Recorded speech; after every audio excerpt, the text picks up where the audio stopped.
AI data centers will need 130 gigawatts of new power by 2030. Nuclear takes a decade. Solar needs the sun. There's only one machine that can be built in 2 years and run 24/7, the gas turbine. And the waitlist just hit 7 years. In this episode, we'll answer 3 questions. First, why is the gas turbine the only realistic answer to AI's power crisis? Second, what makes this the deepest technology moat in the energy industry? So deep that no new competitor has entered in half a century? And third, who's winning the biggest order war in energy history?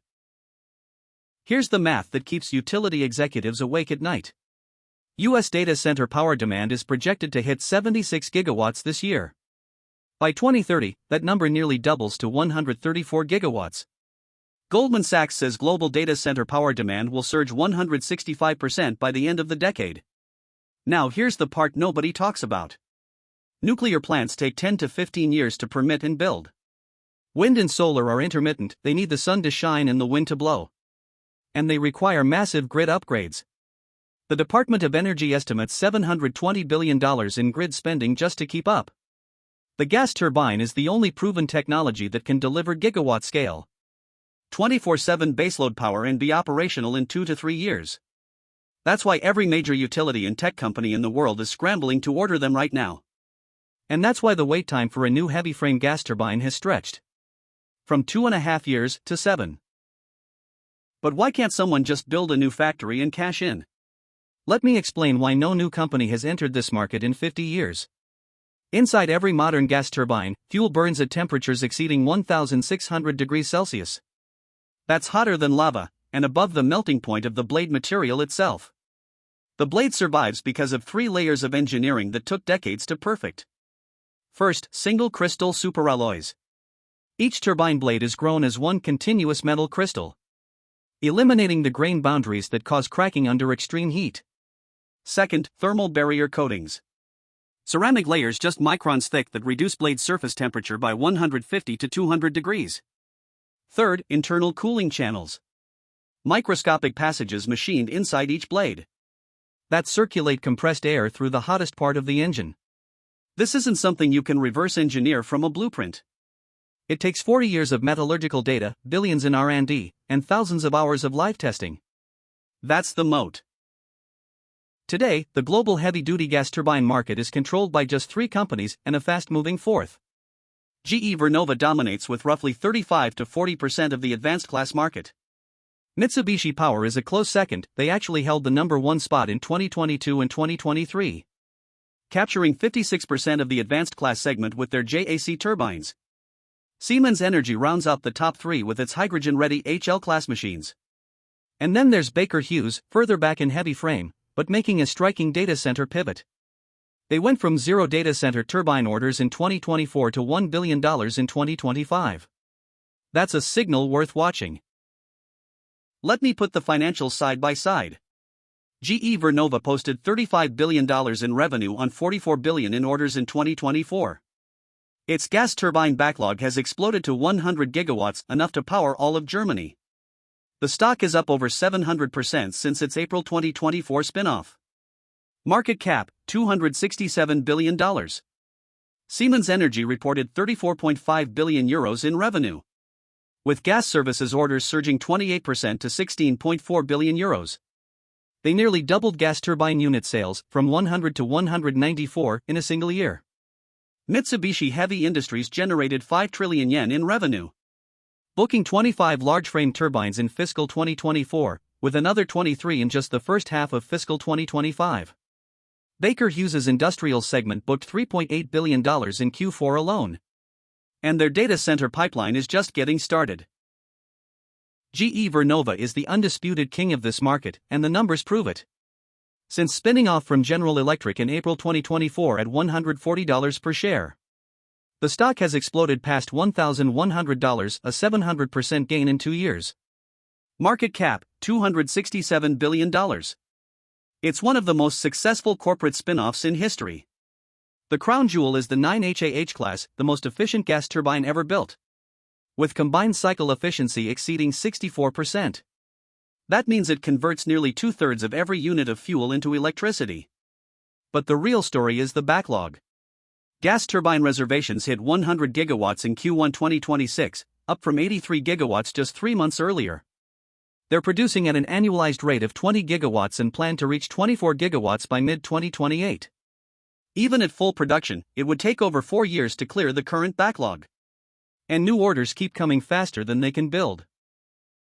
Siemens Energy is a tale of two businesses. The gas turbine division is firing on all cylinders. Record orders, hydrogen-ready HL-class turbines deployed globally.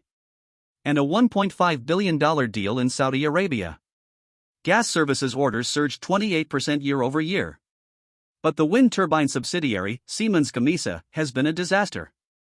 Quality defects in onshore turbines and offshore ramp-up failures racked up €1.36 billion in operating losses in fiscal 2025. Here's the investor angle. Gamesa is expected to break even in 2026. If it does, Siemens Energy flips from a gas turbine company dragged down by wind into a pure energy infrastructure play. The company just proposed its first dividend in 4 years. That tells you management sees the turnaround coming. Mitsubishi Power is the quiet giant most Western investors overlook. Their J-class turbines have logged over 2.3 million operating hours. And the air-cooled JAC variant captured 56% of the advanced class market. In the first 3 quarters of fiscal 2025, they booked 31 large frame units, the highest pace in the company's history. GTCC is also MHI's profit engine, driving 55 billion yen in incremental profit in fiscal 2024, with margins expanding to nearly 8%. Baker Hughes is the wildcard. Their NovaLT modular turbines, smaller, faster to deploy, landed a 30-unit data center deal totaling 500 megawatts. They're targeting $3 billion in data center orders by 2027. In my view, that's ambitious but credible given the supply crunch every other OEM is experiencing. Here's a fact that surprised me during this research. Data centers are now buying retired jet engines.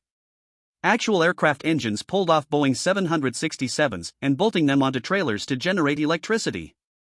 GE Vernova's LM6000, derived from the CF6 jet engine, can go from cold start to 58 megawatts of power in under 10 minutes. Over 1,300 units have shipped worldwide. The appeal for data centers is obvious. A traditional power plant takes years. An aeroderivative turbine can be installed in months. But the supply crunch has hit here too. Wait times for a new LM6000 are now 3 to 5 years. This is creating a secondary market where companies pay premium prices for used jet engines, just to keep the lights on at their AI data centers. Let's zoom out. In 2024, global gas turbine orders hit 57.4 gigawatts, the highest level in 22 years. The annual order volume is expected to reach around 70 gigawatts in 2025. The market is projected to nearly double from $23 billion today to over $43 billion by 2034. But the real signal is in lead times. 5 years ago, you could order a heavy frame turbine and have it delivered in 2.5 years. Today, that wait stretches to 5, sometimes 7. Customers are putting down deposits just to hold manufacturing slots into 2030 and beyond. This isn't cyclical demand. AI isn't going away. Electrification isn't slowing down. The coal fleet is aging out. And there is no fifth company that can build these machines. The structural shortage is here. In my view, the gas turbine market is entering a structural supercycle. Not a 2-year spike, but a decade-long expansion driven by AI, electrification, and coal retirement. Watch these 3 signals. First, GE Vernova's annualized production rate. If it hits 24 gigawatts by mid-2028, it validates that supply is genuinely scaling to meet demand. Second, Siemens Gamesa's break-even. If it happens in 2026, Siemens Energy becomes one of the most undervalued energy infrastructure plays on the market. Third, Baker Hughes's data center order trajectory. If they hit $3 billion by 2027, it confirms aeroderivatives are the bridge solution for AI power. The biggest positive catalyst? A major hyperscaler, Microsoft, Google, or Amazon, announcing a multi-gigawatt gas turbine procurement deal. That would validate the entire thesis overnight. The biggest risk? A major policy shift against natural gas. carbon pricing, permitting freezes, or regulations that redirect capital away from gas-fired generation. And here's the deeper question worth asking: could anything make the gas turbine obsolete? Small modular reactors are the most talked about alternative. But in 2026, dozens of designs are still on slides and only a handful have concrete poured. Long-duration energy storage could theoretically replace gas peakers at durations beyond 8 hours. But the technology is years from grid scale. Ironically, the gas turbine's own lead times, now stretching to 7 years, are so long that they're accidentally creating market space for these alternatives. Something to watch, but not a threat today. Upstream, watch superalloy suppliers and precision casting companies. They're the choke point behind the choke point. Downstream, watch utilities and data center developers, who are now booking turbine slots 5 years out just to stay in the queue. I'm Big Z, follow me, see you in the next deep dive.